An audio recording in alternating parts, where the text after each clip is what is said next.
My flowers shouldn't be able to survive on this mountain, but they're my flowers, so I made sure they could. I wasn't sure what time it was, but judging by the amount of sunlight I could see, I should have watered them hours ago. It wasn't a serious issue, but I felt a bit ashamed all the same. I was halfway through watering them when I saw him, a young man, slowly walking up my mountain, looking back at me. I remember trying to decide if I'd finally gone insane from isolation, but the boy collapsed before I could make up my mind. 2 weeks after the young man first arrived, 2 men appeared outside my garden. They introduced themselves as accountants. One was a mountain of a man, while the other was too old to have made the climb here unassisted. The old man stood there silently, but the mountain asked me if I'd seen a young man recently. I told them I had. I also told them that he died shortly after I saw him, that he had looked very weak and frail, and I wasn't surprised he'd passed. They asked to see a body. I told them I'd already burned the body on the off chance he was a changeling. They seemed annoyed, but couldn't seem to argue with my logic. They left shortly after that. The boy was terrified, so I told him that no one could approach this place without me knowing.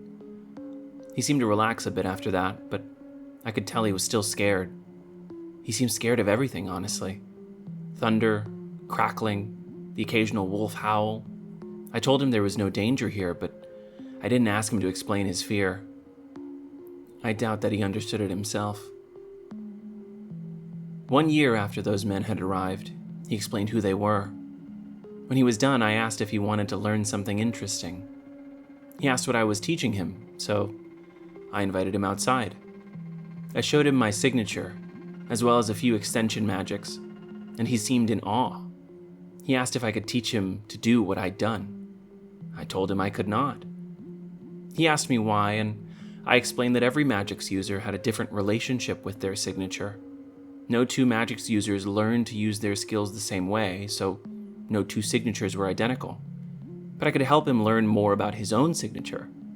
After some simple testing, it became clear his signature was centered around wind magics. He asked if that was powerful, like mine. I asked him what he thought made something powerful. 2 years after he'd arrived, we were having a discussion about signatures and the limitations of the average magicks user when he challenged me for the first time.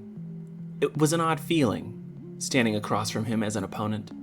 He seemed more interested in impressing me than actually beating me, which made me worried. We fought, but he ended our sparring match early. He argued that there was no point if I wasn't going to take it seriously. On the last day I saw him, he asked me a question. He wanted to know if someone's signature could be changed. I explained a bit about how extension magics worked, but he told me that wasn't what he meant. Changed, he said, to something else entirely. I recited some of the magic's fundamentals to him, but he started to get annoyed. I asked if I'd said something wrong, and he said it was nothing. The next time I saw him was 5 years later. I rarely head down into town. The journey is long, and I worry that my flowers won't be able to survive even a day without me. He was sitting in a tavern, talking to 2 young men when we saw each other. He came over and said hello. I said hello back. We caught up on his life. He said he trains magicks users for combat, like I used to train him. I corrected him and told him that I trained him to develop his signature, not to duel, and he agreed. He said there was a lot of overlap, and I asked him about his friends. We spoke for a bit longer, and I started to say goodbye when he asked me for a favor. He said that he had a magicks user that couldn't generate any extension magics. He wanted to know how to help someone like that. I told him there could be a number of issues and that I couldn't really know without meeting the user. He asked if I was free today to meet with the girl, and I told him I had a few more hours before I had to leave. He asked if I could meet him and the girl by an old farm in an hour, and I said yes. After seeing the girl's signature magics in action, her problem seemed obvious. "You studied at an academy, didn't you?" I told her. She seemed confused, so I explained what her problem was. All limitations on signature magics are self-imposed, and being unable to generate any extension magics points to a rather simple mental block, a lack of imagination. I asked her to describe the craziest thing she'd seen another magicks user do.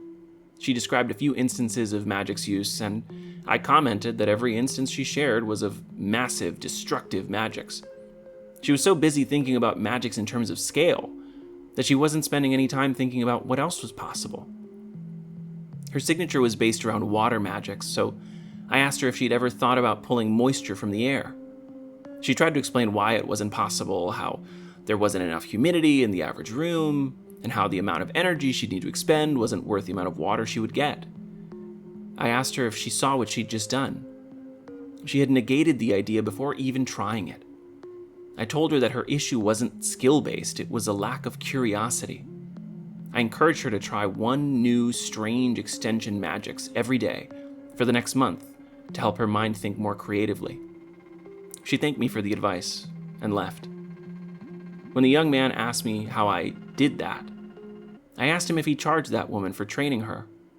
He said he did, and I asked him why. He told me that he needed to earn a living now that he was living on his own, that he was using the skills I taught him, and that he was grateful to me. I was annoyed with his answer, but I didn't want to ruin the afternoon, so I wished him well. I told him that I had to get to my mountain, and he commented on my flowers. Can't have anything happen to the miracle flowers, eh? I told him that they weren't miracles. They were just flowers. He laughed and said he would come back and visit someday soon. As I walked home, I started thinking about the young man he used to be. Terrified, unsure of himself, stifled. I thought about the man he had become. He seemed less scared, and he was definitely more sure of himself. I worried that he was making mistakes when it came to magicks, that I hadn't taught him properly. But by the time I'd made it back to the garden, I was just wondering whether or not I should water my flowers again before I went in for the night.